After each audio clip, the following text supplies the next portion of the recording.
Mais uma vez estamos aqui, saudações na graça e na paz do Senhor Jesus Cristo. Estamos aqui para dar sequência ao nosso estudo sobre as contribuições, sobre o dízimo, essas questões que nós estamos estudando. Já estamos entrando na quarta parte do estudo sobre o dízimo.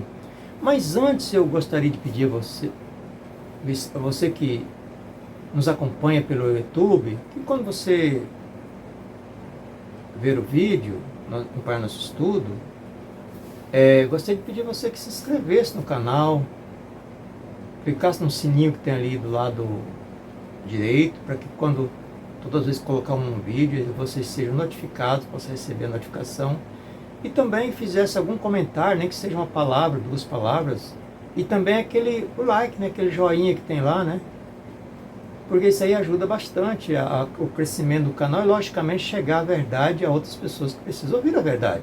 As pessoas precisam ser libertas da opressão, do medo, das cobranças, do cativeiro. Então você pode nos ajudar assim, dando ali um joinha, um clique, fazendo um comentário e compartilhando também os vídeos. Porque é tão fácil você clicar ali, não tem um sinalzinho do lado esquerdo, tem assim, um dedinho assim, um para cima, outro para baixo. Então clica lá no gostei, se não gostou também pode clicar e falar por que não gostou, não tem problema nenhum. Pode clicar e dizer por que não gostou, faça um comentário. E se tiver qualquer dúvida, nós estaremos aqui à disposição para ensinar com sinceridade diante de Deus. Não é defendendo nenhuma placa religiosa, nenhuma denominação, é falando a verdade que Deus manda falar. Então, eu gostaria que vocês... Porque eu percebi que no primeiro, nos vídeos anteriores, por exemplo, a primeira parte, por exemplo, não teve nem 5% que deram joinha. Nem 5% dos que assistiram o vídeo, que acompanhou o vídeo, deram joinha. Por que não? É tão fácil, ela dá um cliquezinho e isso ajuda um tanto que vocês nem sabem. E também muitos deles não se inscreveram, talvez 50%, quase 50% não se inscreveram, olharam, viram os vídeos e não se inscreveram. Por que não se inscreveram no canal? Por que não fizeram comentário?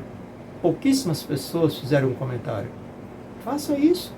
Eu quero saber de onde você está falando, o que você achou do estudo, se você ficou com uma dúvida, se você não concordou com alguma coisa.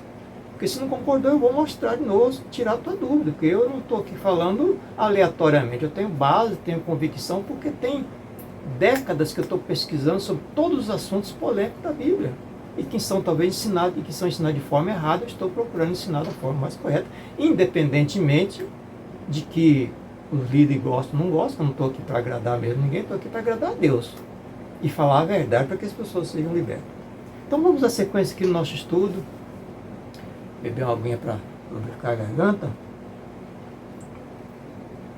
Bom, por que Jesus e os discípulos ou os apóstolos não ensinaram uma doutrina, dando sequência no anterior, não ensinaram uma doutrina específica a respeito do dízimo?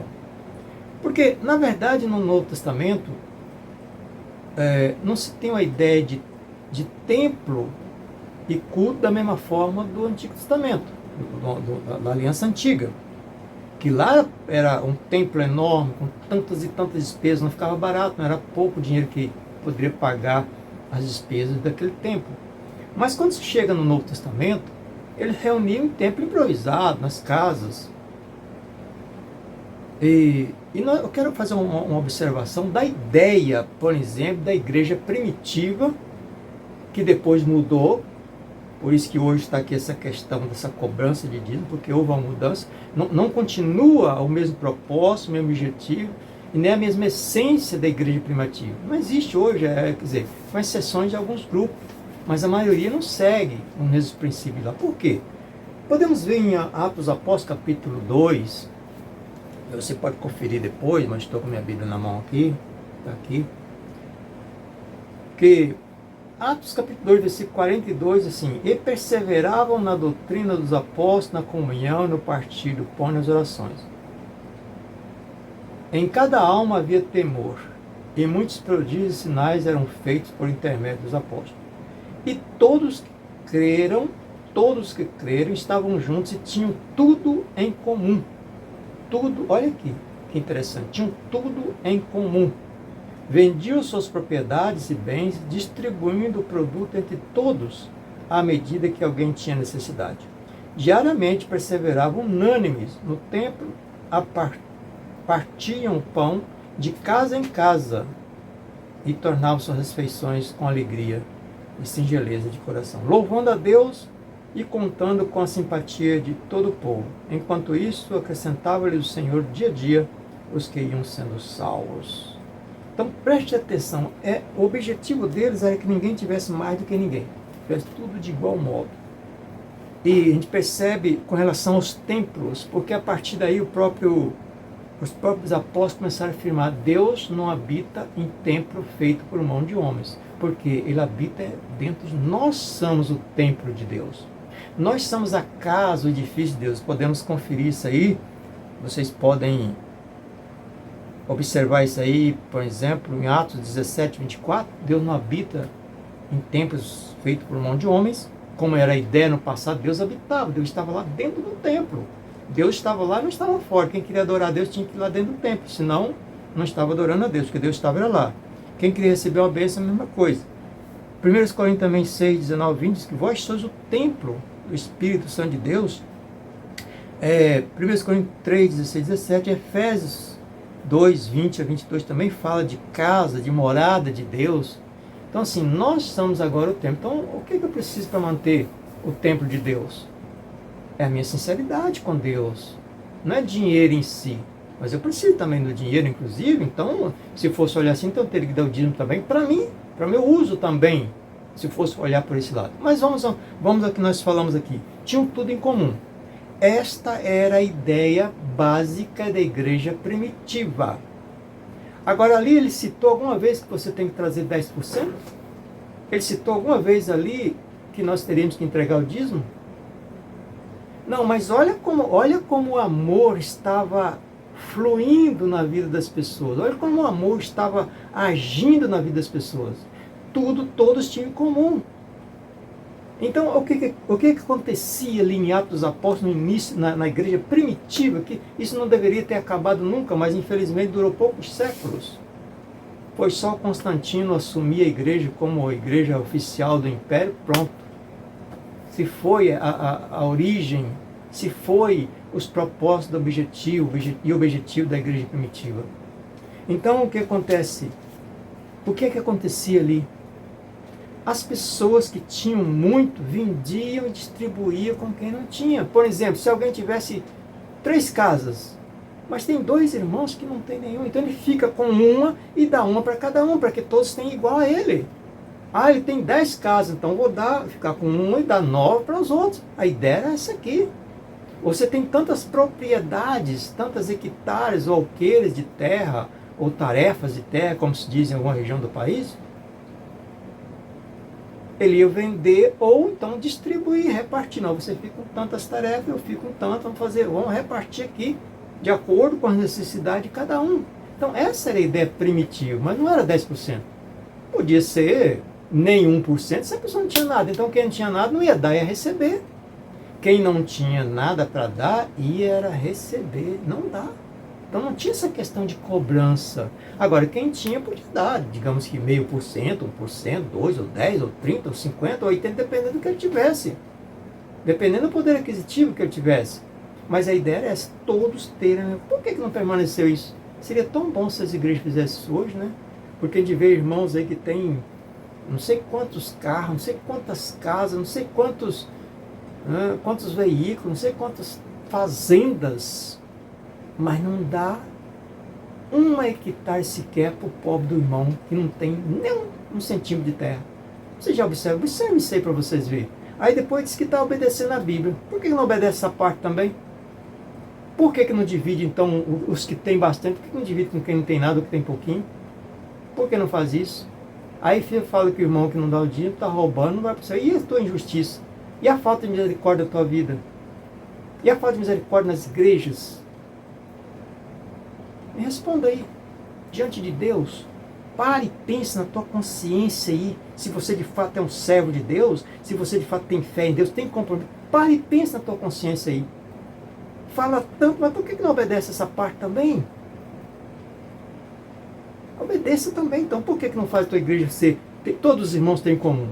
Às vezes o irmão não tem nenhuma bicicleta para andar, mas tem que entregar os 10%, enquanto o outro está lá com dinheiro sobrando na conta, casas e mais casas, carros e mais carros, mas não dá um centavo por irmão que não tem, para comprar pelo menos uma bicicleta, uma motinha para andar, um carrinho. Às vezes não tem uma casa para morar, está pagando aluguel, mas o irmão que tem não sei quantas casas não tem coragem de ajudar. O irmão, pode morar, eu vou doar essa casa para você não ter que pagar aluguel, né?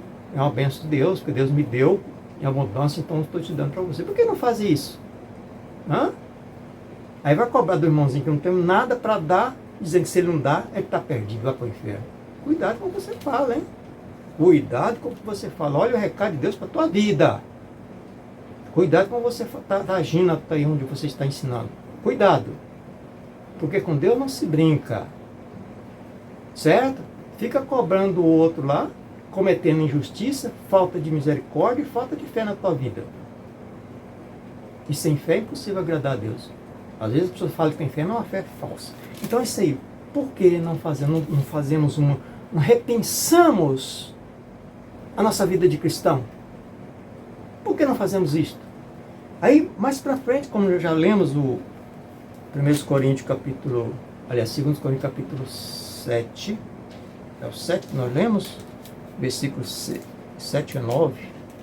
Deixa eu só conferir aqui, nós lemos no início.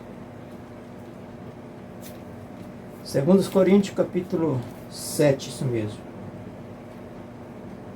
É o 9. É o 9, capítulo 9, versículos 6 e 7.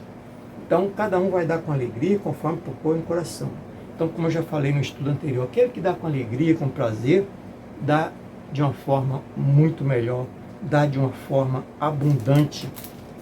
E como eu estava falando a respeito da manutenção do templo, a princípio não se tinha um templo estrondoso para manutenção. Os discípulos certamente tinham seu sustento, porque Jesus falou que aquele que trabalha na obra é digno do seu sustento. Então as igrejas, até como foi, nem só dava o dízimo, mas repartia os seus bens uns com os outros para que tudo tivesse comum. O apóstolo Paulo em alguns momentos fala que passava até por escassez para não ser pesado ao irmão. Por que você não faz isso também? Quer dizer, eu conheço pastores que fazem isso. Tira do seu salário, que ele tem do seu trabalho, então ele não recebe da igreja. Ele paga, ele ajuda os irmãos, aqueles irmãos que não têm, ajuda a igreja, não recebe nada da igreja para anunciar o evangelho, para ser pastor. Mas eu digo assim, se você tem o teu trabalho, por que você vai castigar os irmãos, está lá pelejando lá para pagar as contas, nem está dando para pagar direito, mas tem que dar 10% para sustentar você. E você já tem, porque tem pastores que têm uma vida abundante, é bom, é bem, situação financeira, e ainda quer da igreja, recebe 5, 10, 15, 20 salários, porque eu estou falando que eu conheço, 10, 15, 20 salários ainda, ele não precisa disso aí, tirando de quem? De quem recebe um salário mínimo, talvez um pouquinho mais, ou até menos. Então deveria ser o contrário. Você é industriário, é empresário, é comerciante, é comerciário, você que deveria ajudar os irmãos que não têm. Então o apóstolo Paulo muitas vezes não, eu passo por escassez para não ser pesado, porque ele estava reconhecendo que os irmãos não estavam tendo condições de sustentar ele, então ele se virava, fazia tenda e tal, para poder se sustentar na obra missionária. Então por que não voltamos a esse primeiro amor? O amor de Cristo, o verdadeiro amor, como eu já disse, vou repetir, quem entrega por amor vai dar muito mais, de forma muito melhor, porque vai dar o melhor possível, vai dar o melhor de si. Aquele que dá por medo, ele nem adianta ele dar, diante de Deus ele não está dando, está perdendo tempo. Porque está dando, mas está ali com o coração cortando. Meu Deus, não vou deixar de pagar minha conta de luz para dar isso lá. Então isso é injustiça. É injustiça. Então, templos que foram construídos só foi a partir de 270, isso era templos com casa adaptada também, mas templo construído assim já foi a partir de 313 depois de Cristo, que foi construído assim, um templo já específico. E nós sabemos que enquanto estava a ideia primitiva, a igreja primitiva, O amor é que reinava. Não era a lei pesada sobre as pessoas. Não era a ordem do imperador. Não era ordens humanas. Mas o amor de Cristo na vida das pessoas. Então, quando vocês, não sei se vocês sabem da história, que Constantino, quer dizer, aliás, o Império Romano perseguia a igreja, perseguia os cristãos. Igreja, como está falando aqui, de pessoas, grupo. Roma perseguia os cristãos. Tanto é que reuniam em caverna e em outros lugares, às vezes secretos, para não ser encontrado pelos fiscais, pelos policiamentos romanos. Mas quando o imperador Constantino, observando, percebeu, não, parece que quanto mais persegue esse povo, mais eles crescem. Então o que vamos fazer? Vou adotar o cristianismo como a igreja oficial do império. E aí, por um lado, a igreja deixou de ser perseguida. Mas só que aí se esfriou o amor. Já começou a se esfriar o amor. Aliás, já logo no finalzinho, talvez do primeiro século, o apóstolo João já escreveu lá. Quando escreveu o Apocalipse, direcionado para a igreja, escrito mais em forma de código, de linguagens secretas, ele disse, olha, ele dizendo Jesus, arrepende-te, volta ao primeiro amor. Então a igreja já estava perdendo a primeira essência, já estava entrando muita influência mundana, religiosa, extra, no meio do seio da igreja. Então imagina quando chegou o imperador e adotou a igreja como a igreja oficial do império. Aí começou a se distanciar do amor. Então depois não vou falar como o irmão me perguntou aqui, teve um irmão que perguntou a questão do dízimo na época, a partir de alguns, na Idade Média. Então nós vamos falar um pouquinho mais sobre essa questão do dízimo aí, na questão da Idade Média, porque quando surgiu, como é que era a situação. Tá bom? Então meu abraço a vocês, que Deus abençoe ricamente. Espero que esse estudo seja útil a vocês. Se você tiver qualquer dúvida ou qualquer questionamento, não deixe de perguntar. Pode colocar no comentário aí, porque eu vou responder sim, baseado na palavra de Deus, na palavra do ensinamento do Senhor Jesus. E mais uma vez lembrando a você, não estou aqui defendendo nenhuma placa religiosa. Apesar de eu congregar em uma comunidade, mas eu não defendo doutrina que seja doutrina de homens. Porque Jesus disse, esse povo me honra com os lábios, mas o seu coração está longe de mim. Porque em vão me adoram, ensinando doutrinas que são preceitos de homens. Então aqui nós não ensinamos preceitos, são doutrinas de homens. Ensinamos a doutrina de Jesus Cristo. Então tenha muito cuidado.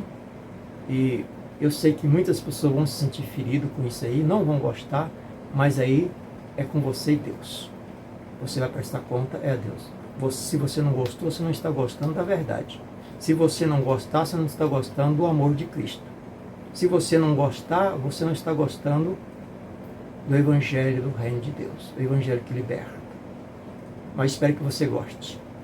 Ou se você não gostou, pense um pouquinho, pare, pense, mais uma vez eu peço a você, em nome do Senhor Jesus, põe a mão na mente, na cabeça, na consciência, e observe bem o que eu falei aqui nesse estudo, para que você depois não pague caro diante de Deus, mentindo para as pessoas, ensinando que eles são obrigados a entregar o dízimo, são obrigados. Não.